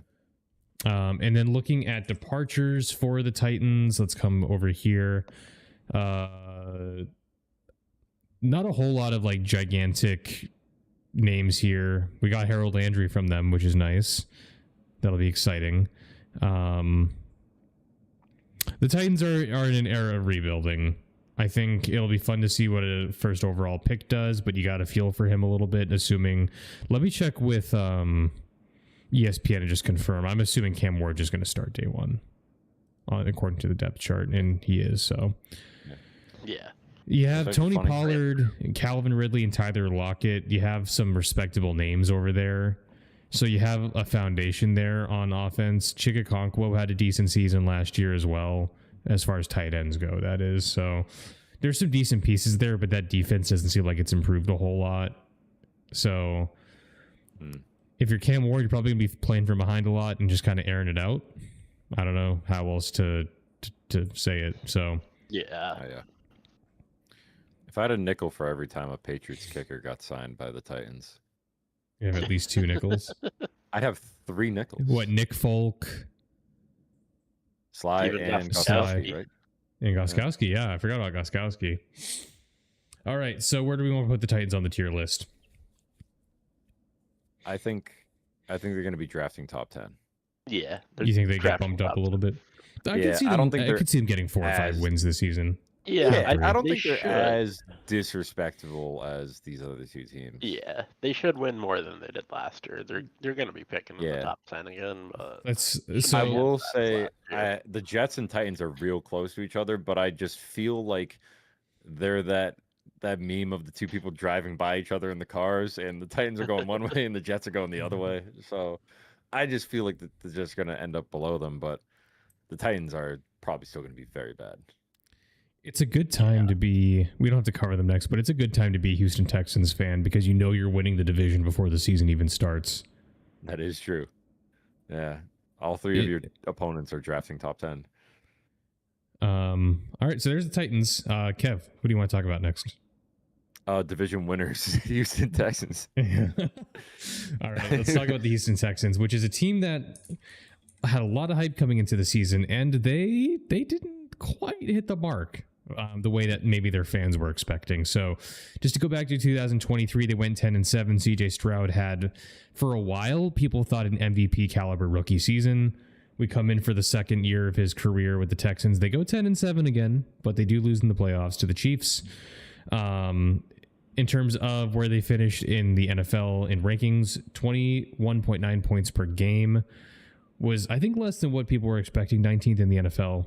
And then 21.9 points per game. They were exactly zero differential, was 14th in the NFL for points against. CJ Stroud, for his part, played all 17 games, definitely took a step back, 3,700 yards, 20 touchdowns, and 12 interceptions.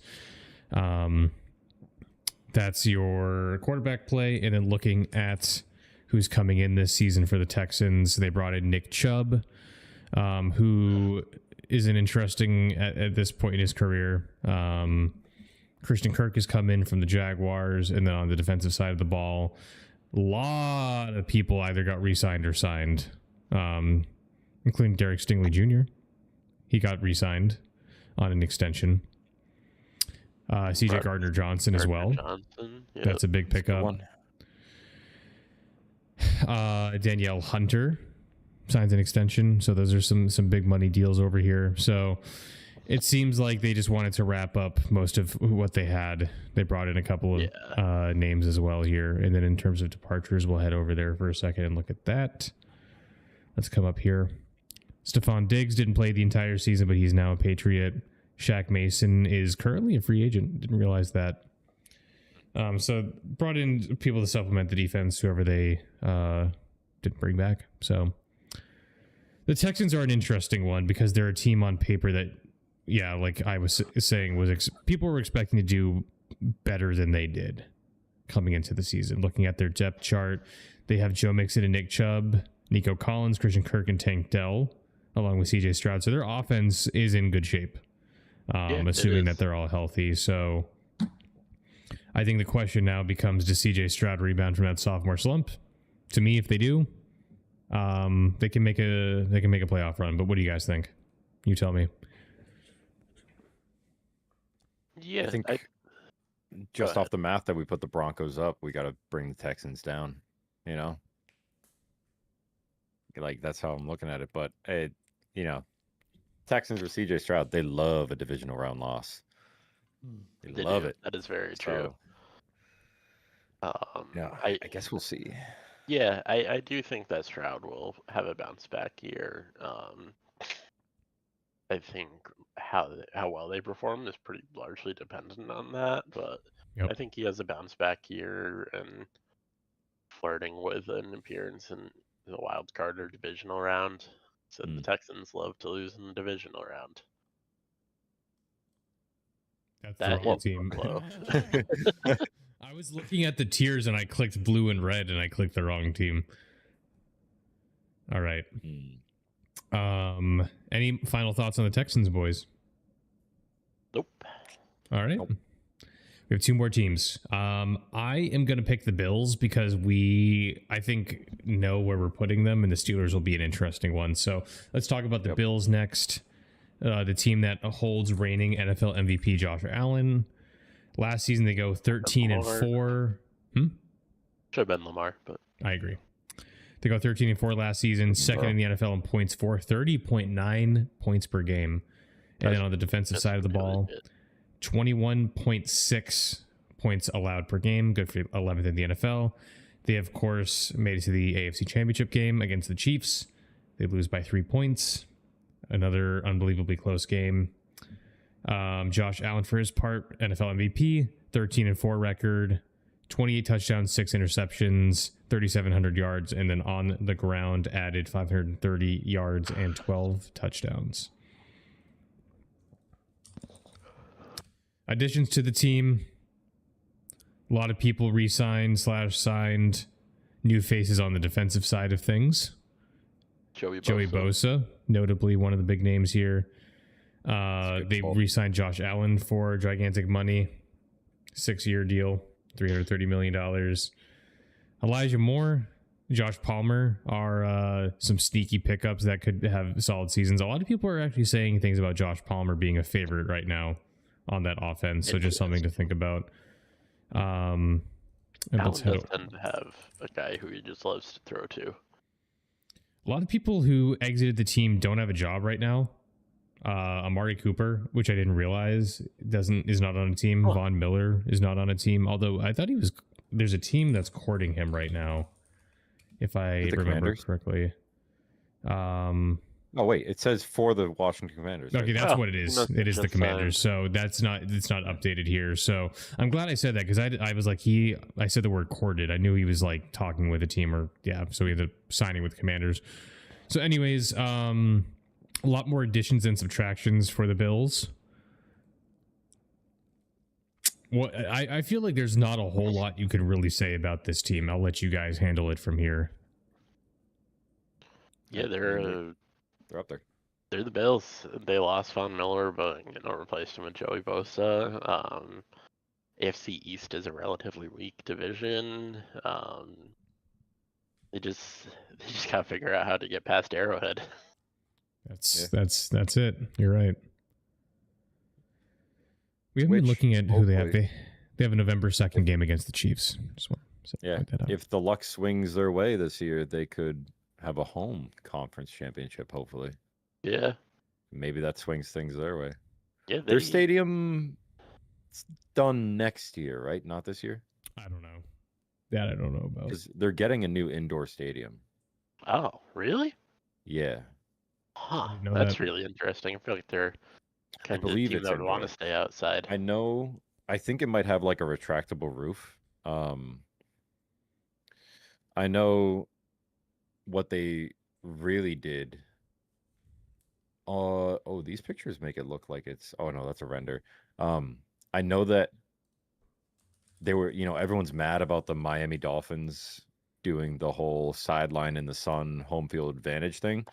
So they did the opposite, and they're designing it so that the visiting side is in the shade, so that in the winter it's absolutely freezing on that sideline. That's smart. So, they're fighting fire with fire, which I guess it is actually an open stadium. It's not indoor, but it is, that's a lot better in terms of wind coverage than, what is it, Orchard Park right now? Yeah, Orchard Park is very open. Yeah, it'll be cold. It'll be cold still, but won't be as windy. Coming off Lake Erie, that's pretty important. But anyways, Super Bowl contenders. Mark it down. Final thoughts on the Bills? Yeah, Super Bowl contenders for sure. All right, guys. 15 teams covered, one remaining. One of the more, I will say, one of the more interesting teams. Aaron Rodgers' final season is coming up, or so he says. He comes from the Brett Favre learning tree, so who knows? He may, whatever. So, Mike Tomlin yet again does not have a losing season. The Steelers go 10-7 on the season, including a playoff appearance, losing the wild card round to the Ravens. They finished middle smack dab in the NFL in points for 16th, 22.4 points per game to finish 8th in the NFL, 20.4 points allowed per game. Quarterbacks will skip, but they did have Justin Fields beginning of the season and then Russell Wilson ending the season. But now, of course, Aaron Rodgers is joining the team. Mike Tomlin, of course, returning because he will be the coach of this team for the rest of his life if he wants to be. Yep. I don't think there's ever... there's very few coaches whose seat is less cold than Mike Tomlin. Yeah. If I said that right, you know what I mean? So, other than Aaron Rodgers, let's look at the rest of whoever is joining this team. They brought in Jonnu Smith on that trade along with Jalen Ramsey, which we mentioned earlier, DK Metcalf. Scotty Miller, whatever. I don't even know why I'm bringing him up. I kind of liked him when he was a Buck, but TJ Watt is re-signed as well. Darius Slay has joined the team, Deshaun Elliott. So they brought in some pieces on the defensive side of the ball here. along with Aaron Rodgers. Yeah, Jalen Ramsey too. Sneaky pick. Yep. And then looking at the departures on the team, they of course lost Najee Harris and George Pickens away from their roster. And then some various defensive pieces. Minka Fitzpatrick was part of that deal that brought Jalen Ramsey in. So we have the Pittsburgh Steelers, and I'm curious what you guys think about this team. There's a lot of question marks here, but Mike Tomlin coached. They're always in the mix somehow. So what do we think? They have Mike Tomlin. Their offense got better. I think a big question mark is surrounding how well Aaron Rodgers will play this season for them. I could see them being a wild card team and getting bounced in the wild card round. Yeah, all the moves they've made have been really good moves, except for the Aaron Rodgers move. I feel like they could have done something better there. Yeah. I think honestly, I think if they picked up like Sam Darnold, that would have been great. That's know? exactly who I was thinking of. Sam Darnold would have been better than Rodgers, I think. But like, it pains me so to say that they're probably going to get a wild card bounce instead of the Bengals. But it just, I mean, that's how it lined up last year. Both teams didn't make too many changes, but when they did, it was, the Steelers probably made better changes than the Bengals so far. And they're probably going to make it, and then they're going to get bounced. Yeah, the Bengals have a better offense. Steelers have a better defense, and defense wins football games. Yeah, I mean, it looked like barely 10-7 versus 9-8, but it might happen like that. I could see them having the same exact records this year. Pretty much.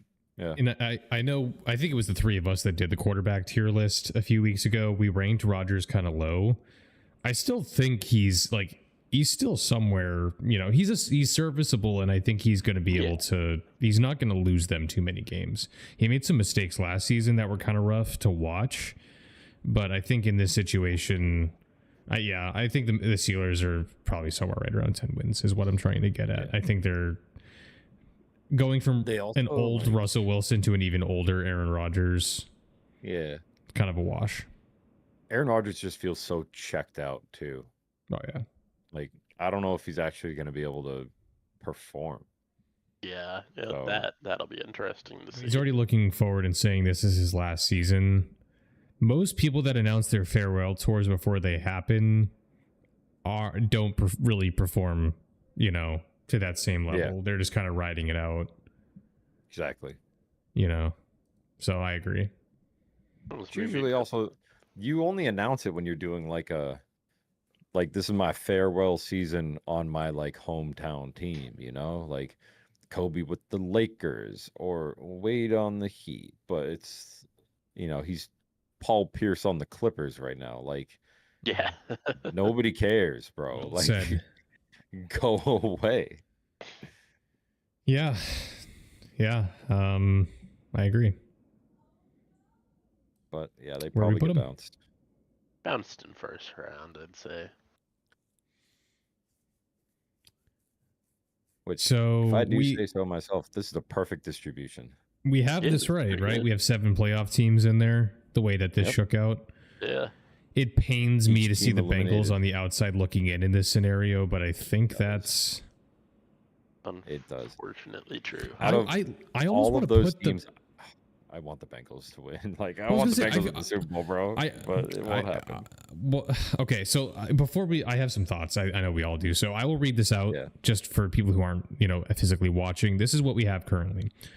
Starting at the bottom, we have the first pick forever dead failure tier with the Cleveland Browns and the New York Jets.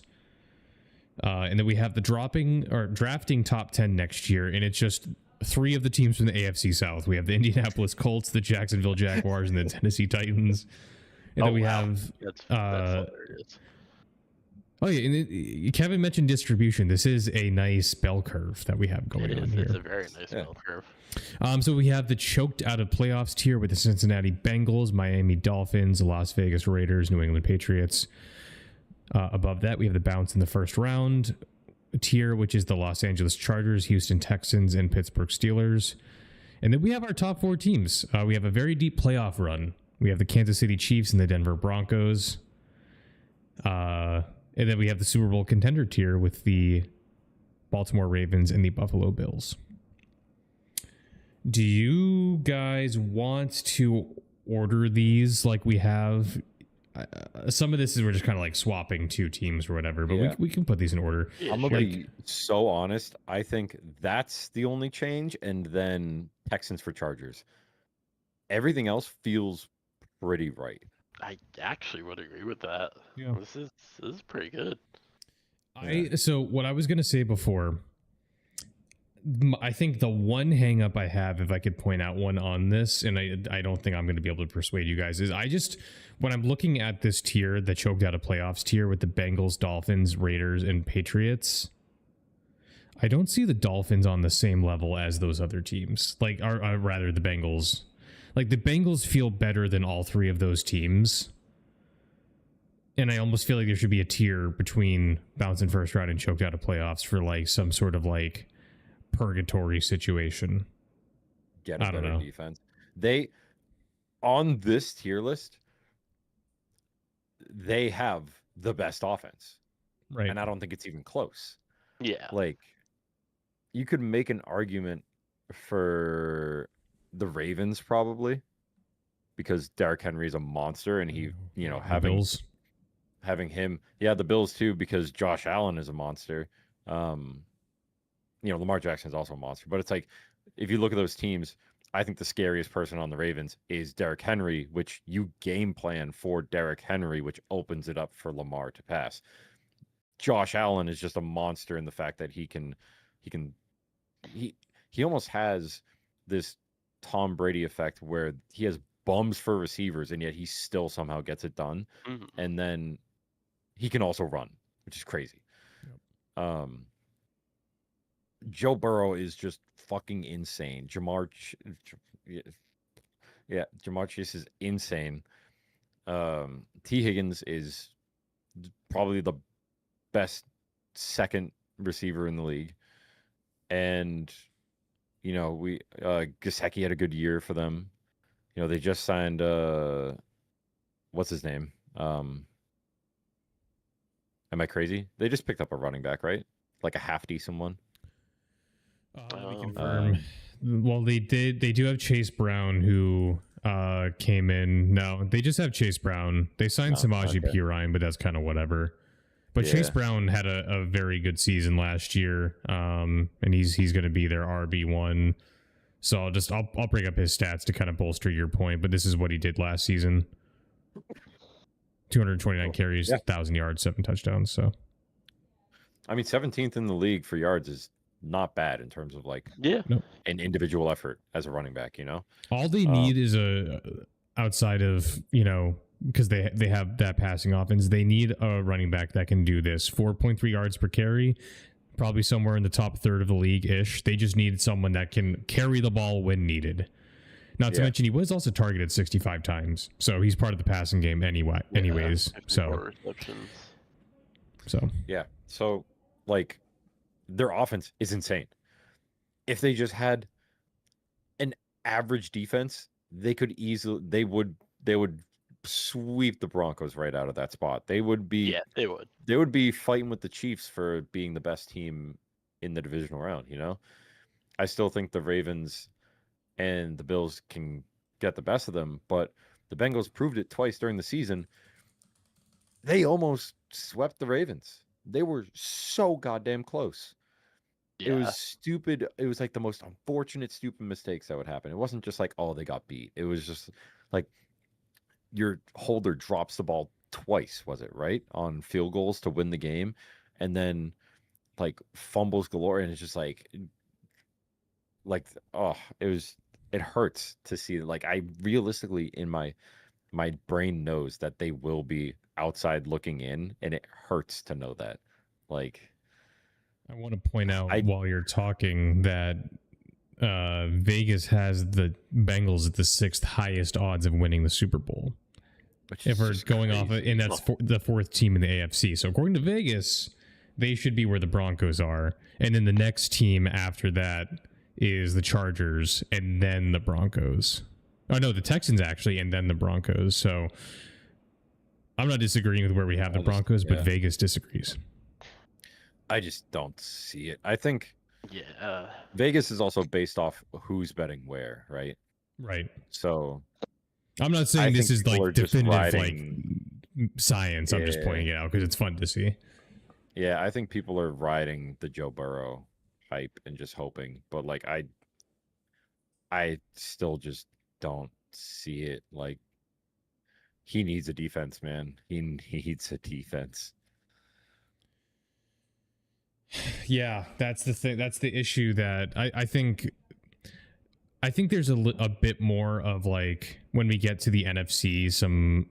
I think there's going to be more of a. There's more contenders in that conference is what I'm trying to say. Like the upper echelon of the AFC, like you have your top 3 teams, and then it kind of like there's a lot of people fighting in the middle. I think there's the whole like 7 teams that are going to be in the playoff bracket for the NFC when we get to talking about them. Like you could make a case for a lot of teams. Yeah, they're all dangerous. The tough thing about the AFC when you look at the Bills, the Ravens, and the Chiefs, those are 3 very, very complete football teams on both sides. Like I think they were probably they were at least in one of the 2 categories, points for or against, were top like 5 in one of them ish. I think all of them were. Well, except for the Chiefs' offense, I think everything was top 10, right? It had to have been, yeah. Like I think the Chiefs were 15th in offense or something like that. Yeah, and like 4th in defense. The Ravens were yeah, top 5 in both, or they were 3rd and 9th, I think, or 3rd and 6th. It was crazy. The Ravens were 3rd and 9th. 3rd and 9th. Yeah, the Bills were 2nd and 11th. Down a little bit. Close. All right. And the Chiefs were 15th and 4th. So yeah, crazy stuff. Sorry. Let me type this in. So the 2024 Bengals, just while we're talking about them again, 25th defense, 6th offense. So yeah, that just kind of that stands to my point of like if the Bengals want that spot at the top, their defense, yeah. I mean, just reiterating the point that's being made here by Kevin and Jay. So yeah, it has to get better. Yeah. All right. So that said, we can leave the Bengals here. I don't think we need to make a special tier for them, but I think they're the only team that is not like we could move them somewhere up very easily if they fix it. Like, you know, I have more faith in them moving up than the Dolphins moving up. Oh yeah. Yeah. Because Dolphins should be a powerhouse, but I just have a feeling it's going to take 1 hit and then 2 is done. Yeah. I mean, it's very unfortunate, but I keep thinking he's 1 hit from retiring, and that's that's like the least bad thing that can happen from him getting hit one more time out of all the list of possibilities. So he should have retired. Yeah. So all right, there you have it. It took us about 2 hours. Before we went live, I'm like, oh, this could take an hour to an hour and a half. I always misjudge these things. So, but I appreciated the conversation. I'm glad that we got together to do this. Every episode we do just reminds me how much closer we're getting to the NFL season. It's going to be a fun one, and I'm excited. Very close. Yeah. Exciting stuff. For those of you that have listened up to this point, or you fast forwarded, like you skip forward on the YouTube video to see the tier list, here it is. This is what we got. I'm excited to see angry fans in the comments about where we put the Broncos. But I'm down. I'm down. Why not? Throw them in there.